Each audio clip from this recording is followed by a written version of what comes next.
Bismillahirrahmanirrahim.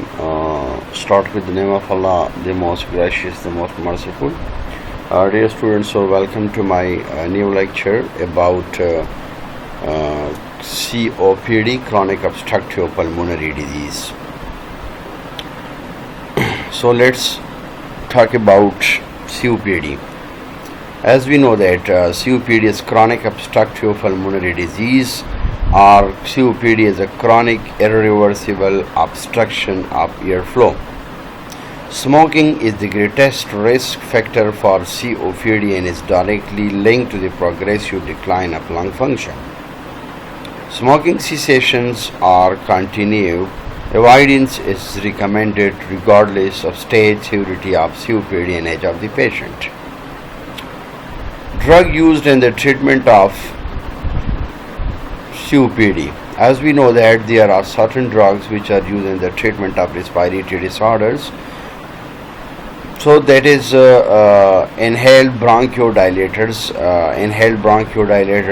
Such as anticholinergic agents, apratropium and tiotropiums, beta-2 adrenergic agonists, that is albuterols and salmetrols. The drugs increase the airflow, alleviate symptoms, and decrease the exacerbation of disease. Moreover, the addiction of the long-acting beta-2 agonists such as salmetrols improves lung function and quality of life while decreasing the frequency of the exacerbations.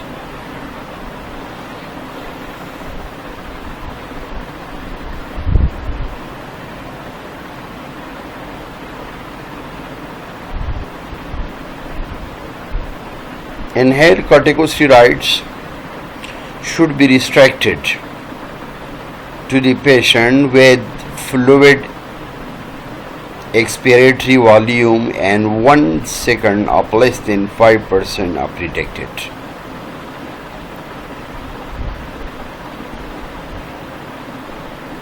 While in case of inhaled corticosteroids may provide the symptomatic relief, but the progressive decline and fluid expiratory volume one is not infected. There are many agents which are used in the treatment of COPD, like roflumilast. This is oral phosphodiesterase 4 inhibitor used to reduce exacerbation in the patient with severe COPD, reduce inflammation by increasing the level of intracellular cyclic adenosine monophosphate (AMP) in the lungs cells. They are not a bronchodilator, but they are not indicated for the relief of the acute bronchospasm. These are the side effects which are reported by the literature, so it may be in the form of after administration of roflumilast, that is nausea, in the form of nausea, vomiting, diarrhea and headache. They are reported. These are the stage characteristics and long-term use.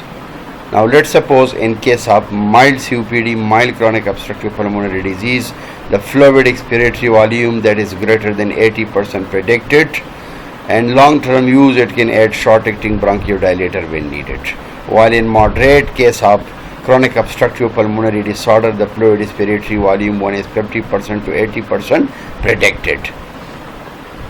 Add regular treatment with one or more bronchodilating agents when needed. Add rehabilitations.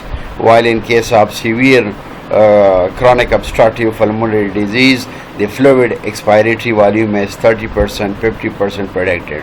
You can see this table, and this table from the top, from the mild COPD, the percentage of the fluid expiratory volume that is greater here, which is predicted, while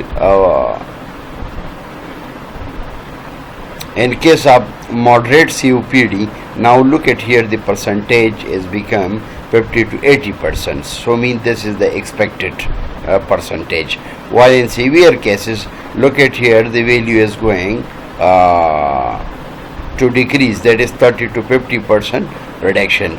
Add inhaled corticosteroid if repeated exacerbation occurs. In case of very severe COPD, chronic obstructive pulmonary disease, the fluid expiratory volume 1 less than 30% predicted, or the fluid expiratory volume less than 50% predicted, plus chronic respiratory failures.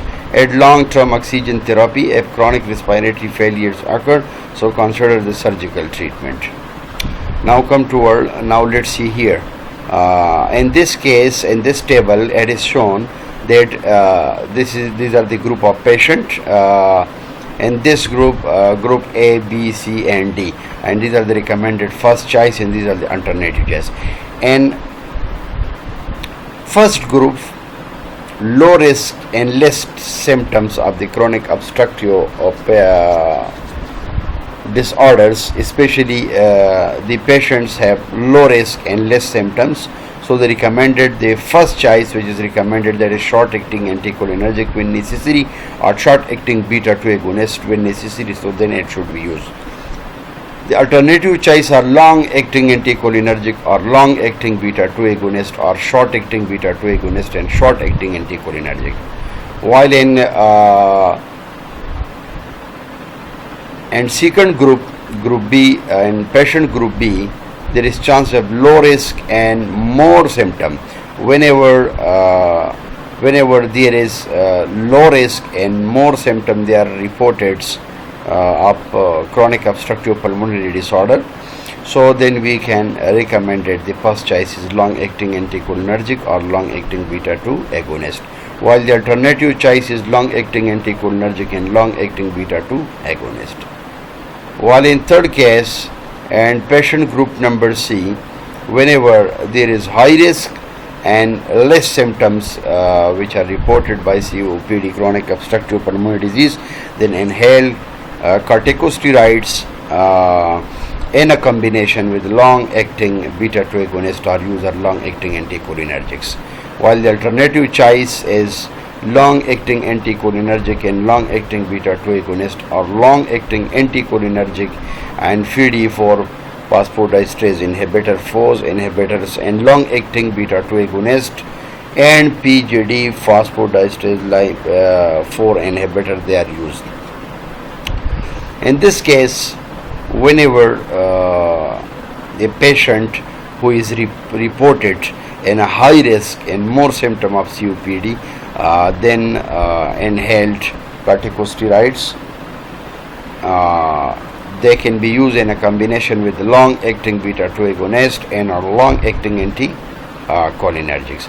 The alternative choice is inhaled corticosteroid. It can be used in a combination with a long-acting beta-2 agonist and long-acting cholinergic,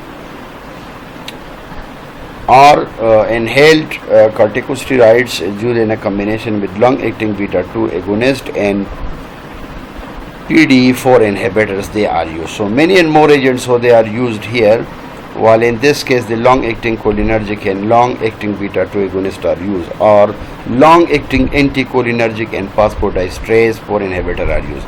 COPD is chronic obstructive pulmonary disease, and this is inhaled corticosteroid. PDE4 is phosphodiesterase 4 inhibitors. Note, the risk denotes the risk of COPD exacerbations.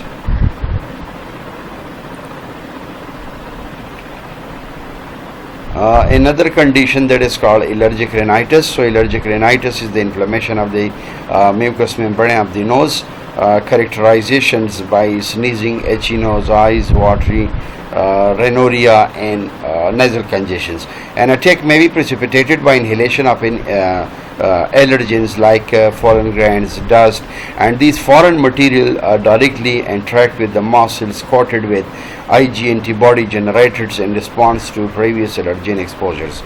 The muscles release mediators such as histamine, leukotriene, promote bronchodilators, spasms, and mucosal thickening from edema and cellular infiltrations. Now look at here in allergic rhinitis, the muscle, they are sensitized. Post exposure to antigen causes the production of specific Ig antibodies which attack to the surface of the tissue, especially the muscles, and block the basophils. And then after that, this attachment is inhibited by the different type of drugs which are used especially in the treatment of asthma, like omalizumab. IgE antibodies, so these are mast cells, and they are these mast cells, they are exposed to the antigen A, and after that these the mast cells it become degranulation is take place here.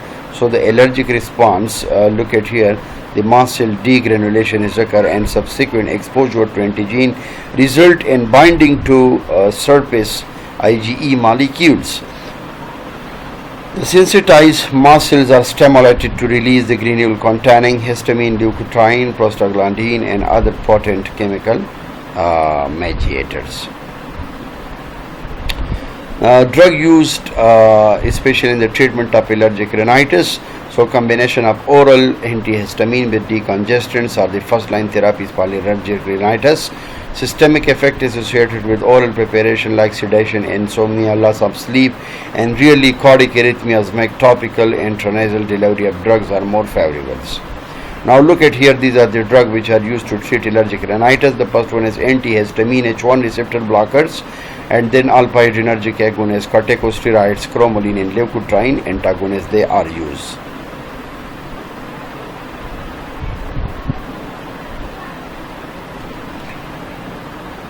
Thank you so much for watching my lecture. Inshallah, in my next lecture I will talk about the antihistaminic H1 receptor blockers.